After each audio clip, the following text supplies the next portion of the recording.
Hi, this is Shoptalk, and I'm Ria Tanwatco Trillo. We have a career episode for you today, but the type of work we'll feature is different in more ways than one to the usual available in the job market. It's the road less traveled, but our guests dare to take the path to being lay missionaries. Here to tell us about what they do are Rommel and Lyle lay missionaries with the Couples for Christ community. Rommel has been a missionary since 1997, while Lyle began missionary work back in 2002. Hi, Rommel and Lyle. Thanks for coming on the show. Hi, Ria. Thank you for inviting us. Okay, both of you together, you've got like maybe over 20 years experience in being lay missionaries. Tell us about the beginning of your journey and how you decided to do this and dedicate your lives to this. Yeah, I'll go first because I have more years in missionary. I've been a missionary for 14 years. So ever since I graduated from college, I went straight to becoming a missionary. Though it was quite difficult in deciding because my dad is quite an achiever and he wanted to have the same dream for me. So he had lots of expectations, and I have a good job waiting as well, with good offers and good compensation. But when I decided otherwise, that was when everyone was surprised on why I did it. So that's how I started as a missionary. Okay, and your background was in marketing, right? Yeah, I'm a marketing management graduate from San Beda College. Okay, Lyle, how was your road to becoming a missionary? Well, I was a member of Kids for Christ. It's the young community of Couples for Christ. And then I moved to Youth for Christ. So right after college, I'm basically excited of serving more, experiencing more the community. So it wasn't so difficult to do missionary work, except that your parents would expect you to help out at home, of course, to be able to get a good job. Well, it was quite difficult for me to be able to explain that this is already a job and a career path on its own. So, but yeah, they were able to understand it because they're also members of the community. And here I am, counting my years and I'm actually in my 10th year. Already. So you also came right out of school. Yeah. Okay, but how do you know that this is something that you're called to do? I mean, you guys have stuck with this for how many years now. How do you know that this is really something that this is the purpose of your life? Well, it's really hard to explain, especially when you go through different stages of your life. It was easier when I was a single person, because you don't really think much of how much you'll get. But when we decided to get married, well, actually when we decided to get engaged, that was when the tough discernment comes in. Because you'll think of the expenses, and then when our first child was born, another part of the problem. But I think bottom line, it's really between your relationship with God and how you really want to respond to His goodness.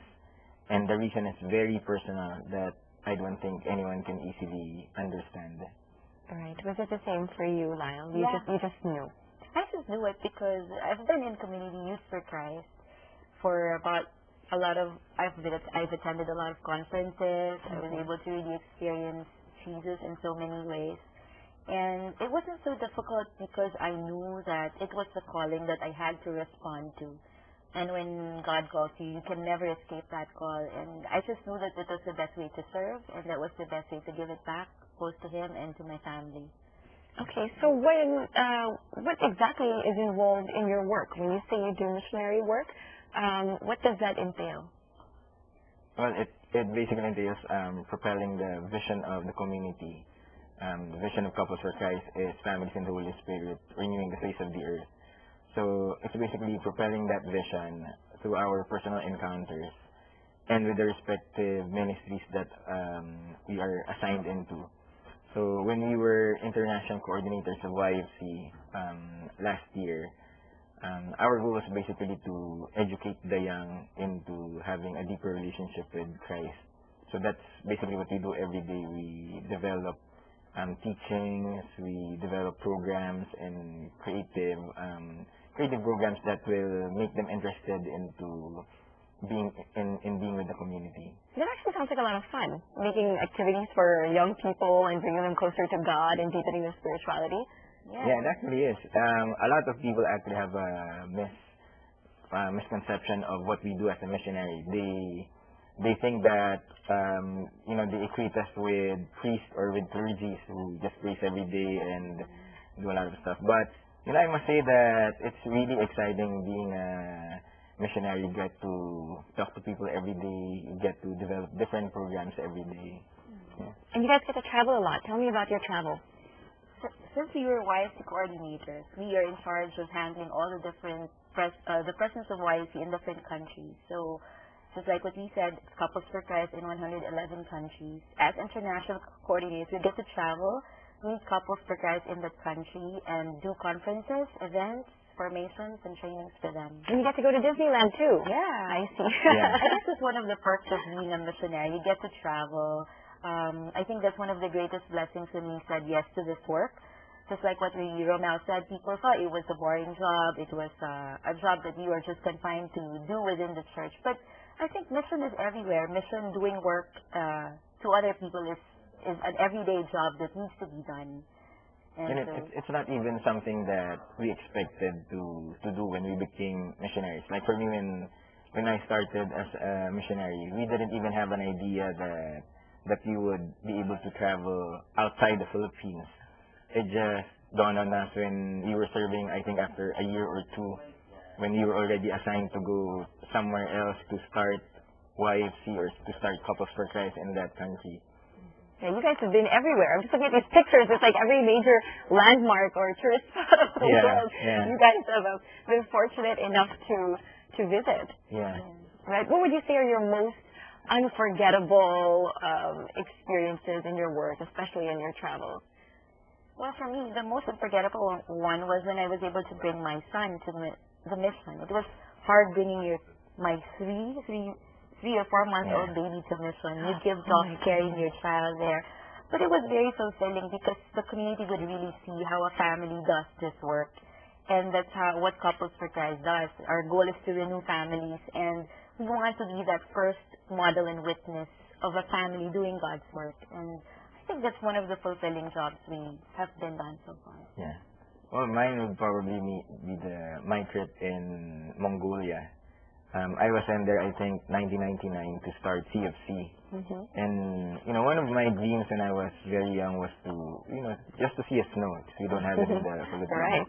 But when I was in Mongolia, while we were still in the plane, I was listening to the pilot, and he said that, we were already in Ulaanbaatar, and the temperature on a sunny afternoon was negative 40 degrees Celsius.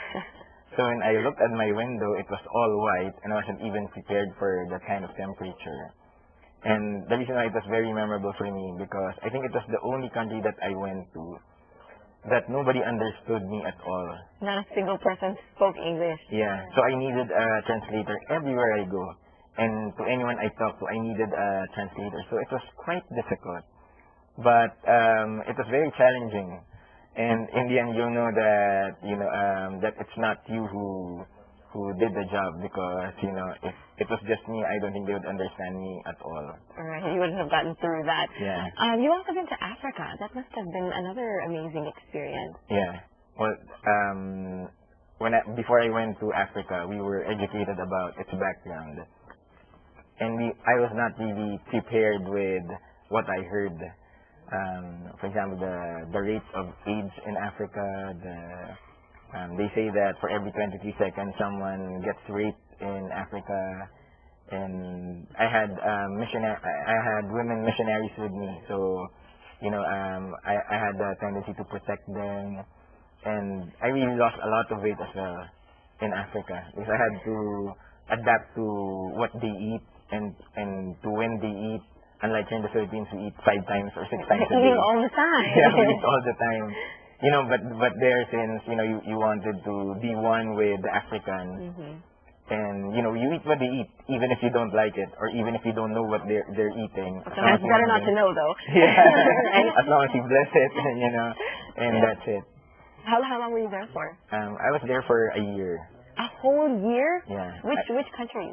I went to South Africa, Swaziland, and Zimbabwe. Those are the countries that I stayed in. Incredible. And for you, Lyle, you visited Muslim countries in your work. Yes. I couldn't mention the names of the countries, but there was, I think, something that really changed me. Such a Muslim country with only about 0.5% Catholics. That's a big mission area in itself. You know, you have to, when you do prayer meetings, you have to wrap your Bibles with gift wrappers and you have to have a cake in front of your prayer meeting so that it would seem like you are celebrating a birthday party. So like a covert prayer meeting. Exactly, because it's difficult to do mission in a Muslim area.